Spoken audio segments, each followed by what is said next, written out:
ಬಾರಾಮತಿಯಲ್ಲಿ ಅಜಿತ್ ಪವಾರ್ಗೆ ನಮನ, ರಾಜಕೀಯ ಗಣ್ಯರಿಂದ ಅಂತಿಮ ದರ್ಶನ. ಜೆಟ್ ಅಪಘಾತದ ಬಗ್ಗೆ ತನಿಖೆಗೆ ಆದೇಶ.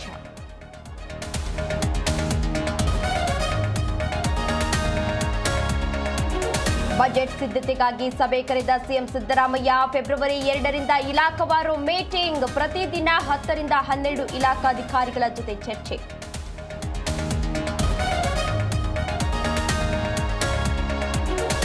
ರಾಜ್ಯಪಾಲರ ಭಾಷಣಕ್ಕೆ ವಂದನಾ ನಿರ್ಣಯ. ಸರ್ಕಾರದ ವಿರುದ್ಧ ಮುಗಿಬೀಳಲು ದೋಸ್ತಿ ನಿರ್ಧಾರ. ತಿಮ್ಮಾಪುರ ರಾಜೀನಾಮೆಗೆ ಪಟ್ಟು ಹಿಡಿದ ಪ್ರತಿಪಕ್ಷ.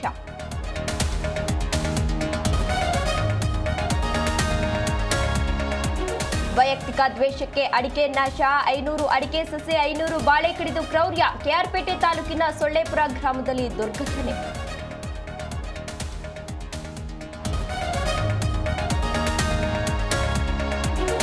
ಈ ಬಾರಿ ಬೇಸಿಗೆಯಲ್ಲಿ ಹೆಚ್ಚಾಗಲಿದೆ ಬಿಸಿಲ ಬೇಗೆ. ಸರಾಸರಿಗಿಂತ 1 ರಿಂದ 3 ಡಿಗ್ರಿ ಸೆಲ್ಸಿಯಸ್ ಏರಿಕೆ ಸಾಧ್ಯತೆ. ಮಕ್ಕಳ ವೃದ್ಧರ ಮೇಲೆ ಪರಿಣಾಮ ಹೆಚ್ಚು.